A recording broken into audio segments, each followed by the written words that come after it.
George W. Trump seeks regime change in Iran. President Trump has a new post on Truth Social that reads as follows. It's not politically correct to use the term regime change, but if the current Iranian regime is unable to make Iran great again, why wouldn't there be a regime change? MEGA, end quote.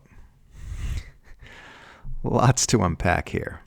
First of all, I love how he opens with "it's not politically correct" to support U.S. regime change interventionism. Right away, he's trying to frame support for long-standing neoconservative agendas as part of the American right's culture war against progressivism. He's telling his base that they are actually resisting the woke agenda by siding with warmongering swamp monsters like Bill Kristol and John Bolton on the issue of regime change war with Iran. Secondly, Trump's endorsement of regime change comes hours after officials from his own administration asserted emphatically that the president is not seeking regime change in Iran.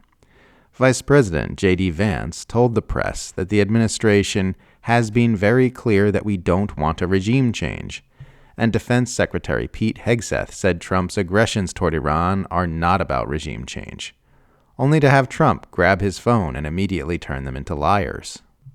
Another interesting choice is Trump's use of the acronym MEGA, which here is intended to stand for Make Iran Great Again, but has for years been used by anti-Israel rightists in the United States for Make Israel Great Again, in mockery of the Israel First sentiments within the greater MAGA movement. That he would post this acronym at the height of criticisms that his administration is bought and owned by Israel is either a sign of being extremely out of touch or an effort to manipulate search results on Google.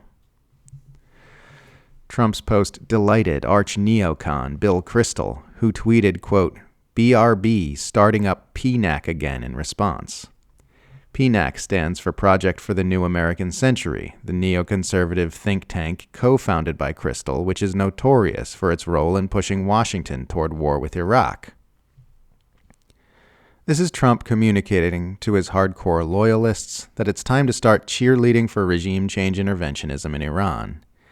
He's rolling out the George W. Bush playbook for regime change war and playing it note for note, while still trying to ride the support he garnered with his populist messaging about draining the swamp and ending the wars. Now, here he is, being applauded by the worst swamp monsters in Washington and trying to drum up consent for one of the worst wars imaginable. Call him George W. Trump.